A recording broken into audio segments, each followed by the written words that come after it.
नमस्कार. आजच्या पत्रकार परिषदेमध्ये आपल्या सर्व पत्रकार मित्रांचं स्वागत करतो.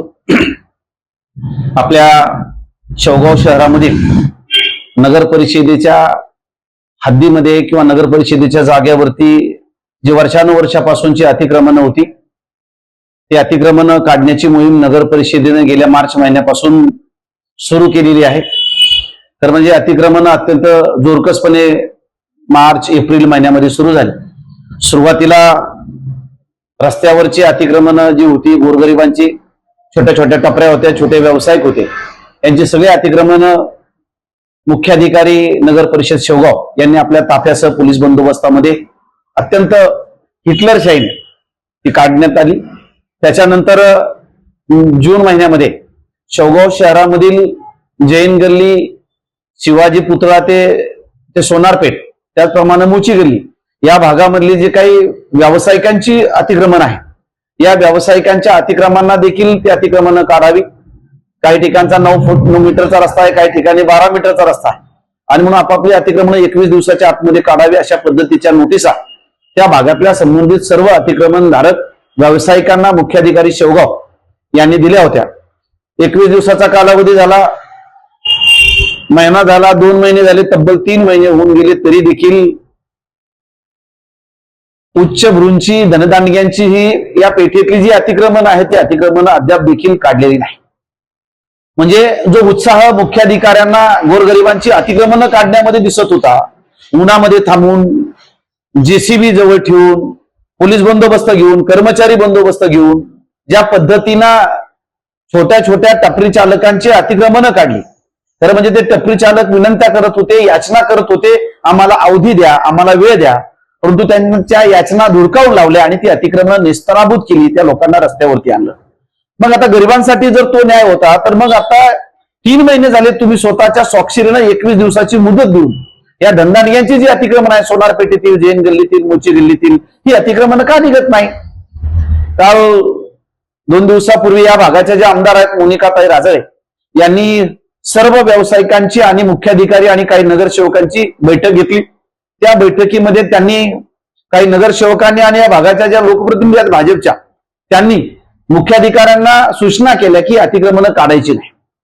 तर म्हणजे ज्यावेळेस गरिबांची अतिक्रमणं काढली जात होती, टपऱ्या काढल्या जात होत्या गोरगरिबांच्या, तेव्हा हे सगळेच आमदारांकडे गेले होते. तेव्हा आमदारांनी त्यांना सांगितलं होतं की हा कोर्टाचा निर्णय आहे, कोर्टाने आदेश दिलेले आहेत, त्याच्यामध्ये मी हस्तक्षेप करू शकत नाही. अजूनही कोर्टाचेच आदेश आहेत. मग त्यावेळेस गरिबांना जे छोटे छोटे टपरी चालक होते त्यांना आपल्या दारातून धुडकावून लावलं, आणि आज मात्र त्याच या धनदांडग्यांसाठी बैठका घेतात, धावून आल्यात.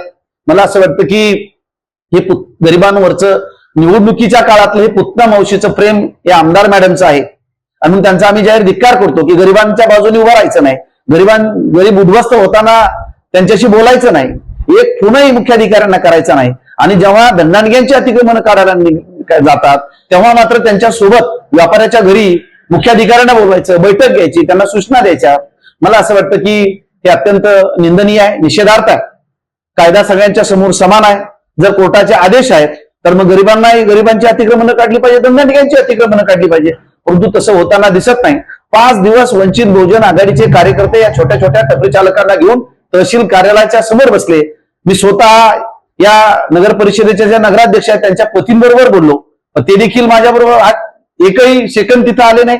आमचं म्हणणं होतं की नगरसेवकांना, नगराध्यक्षांनी, शिवोनी किमान त्या टपरी चालक जे अतिक्रमणधारक उपोषणाला बसलेले 5 दिवसाचे, त्यांच्याबरोबर चर्चा तरी करा. लोकशाही आहे, संवाद असला पाहिजे, त्यांना आश्वासित करा, त्यांना किमान लेखी आश्वासन द्या, तोंडी आश्वासन द्या, पण 5 दिवस चकार एक शब्दही आमच्याबरोबर बोलले नाही. शेवटी ते आंदोलन करते स्वतःहून उठले. म्हणजे एवढी मगरुरी इथल्या प्रशासनाकडे होती, त्याचप्रमाणे जे निवडून गेलेले नगरसेवक आहेत त्यांच्याकडे होती, आणि आता मात्र धनदांडग्यांची अतिक्रमण काढताना मात्र हे सगळे नगरसेवक, शिवो, आमदार हे एकत्रित येतात आणि त्यांना वाचवण्यासाठी मला असं वाटतं की त्यांनी आता तत्परतेनं काम सुरू केलेले. ती जी मोहीम आहे धनदांडग्यांची अतिक्रमण काढण्याची, ती थंडावलेली दिसते. वंचित बहुजन आघाडीच्या वतीनं निवेदन दिलेलं आहे.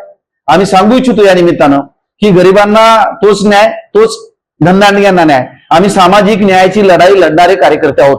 म्हणजे गरीब अतिक्रमणधारक आमच्या जवळचे होते आणि आता या पेठेतले जे व्यावसायिक आहेत ते आमचे दुश्मन आहेत, शत्रू आहेत असं नाहीये, तेही आमचेच मित्र आहेत. पण शहरामध्ये जर तुम्हाला शेवगाव शहर अतिक्रमण मुक्तच करायचं असेल, स्वच्छ करायचं असेल, तुम्हाला या शहराचं तुम्हाला शांघाय करायचं, चकचकीत शहर करायचं आहे, तर मग इथून तिथून सगळ्यांची अतिक्रमण काढा.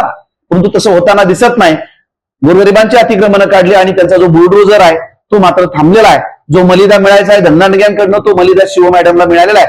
पण त्यांना या निमित्तानं मी सांगू इच्छितो ही लढाई थांबलेली नाहीये. तुम्ही सुरुवात केली, त्याचा शेवट आम्ही करणार आहोत. उद्या 2 दिवसामध्ये आम्ही माननीय जिल्ह्याचे कलेक्टर त्यांना जाऊन भेटणार आहोत.